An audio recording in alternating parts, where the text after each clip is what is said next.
Sanjeev Bajaj, the government vision was laid out by the minister, but how bullish is India Inc.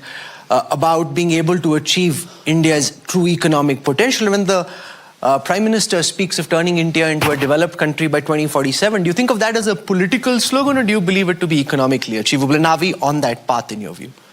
No, so every country needs to have an aspiration. And I think we have to set large but realistic aspirations for ourselves, and I believe this is one. But let me talk about what I think is working and some of the things that I think are not working. What's working is that we have a government that's not only supportive of economic growth, but is a driver of it. Look at the change in physical and digital infrastructure last 10, 12 years. Look at policies, the PLI policy. Business asked for it. Government delivered on that, and many others. So that's one big positive. Second, look at the growth and the confidence of the private sector. Whether you're a large business group, whether you're a startup, India is today a world leader in so many different sectors.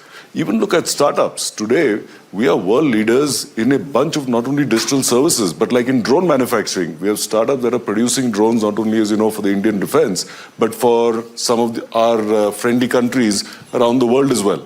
So that's again working, private sector with the government. What can be better?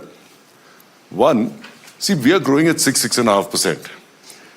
Can't take it for granted, but I think a 6.5% growth for India, unless things go terribly wrong overseas, and they could in the West, but is reasonably expected. But that's not enough for us to manage 1.5 billion people's aspirations. We have to grow at 7.5%, 8%. This delta of 100, 150 basis points is not in our DNA. So we have to build additional tailwinds, drivers for this 100, 150 basis points.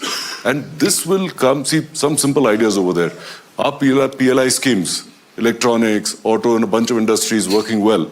But simple things, why can't we connect our free trade agreements, align them with the sectors where the PLI schemes are there, and our custom duty structure? Bring these together, it will significantly improve the ease of doing business because they all get aligned. Today, if we look at the brilliant way in which the GST Council works in India, center and states, and there are differing priorities at times, but they sit together, they decide. Sometimes we have a state minister over here, so sometimes if things don't work, things get postponed, but then eventually they implement. Why can't we have GST-like councils for land, labor, electricity, water, some of the basic things that manufacturing companies need when they're expanding or investing? If we do this between center and states, I think it makes a big difference.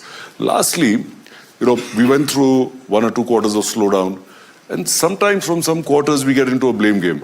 Arey, private sector is not putting in money. Arey, we've given tax breaks. What is happening? Let's keep in mind, government has done a great job. So, and I'm not just saying it because the minister is here and we are on TV. But what is also real in the last 4 years is the wars, COVID, and coming out of that, this is our 4th or 5th year as the fastest growing large economy in the world. We should be thrilled with that. But yes, we have to get to 8%. We have to work together to find out if things are slowing down, how do we get domestic growth up, how do we align on exports, and then you will see the private capex come in. Because private capex, unlike government capex, we have to pay back. So we have to keep that in mind.